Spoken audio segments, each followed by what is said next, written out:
Pininyahang manok, mga lods, ating recipe ngayon. Chicken recipe. Tikman natin. Wow. Yummy.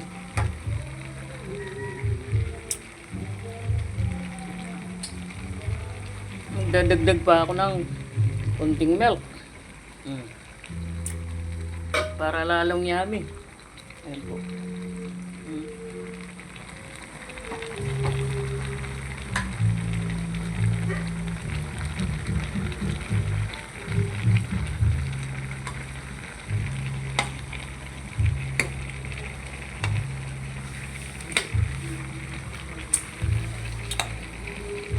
Pwede mo nang ulamin yung sabaw.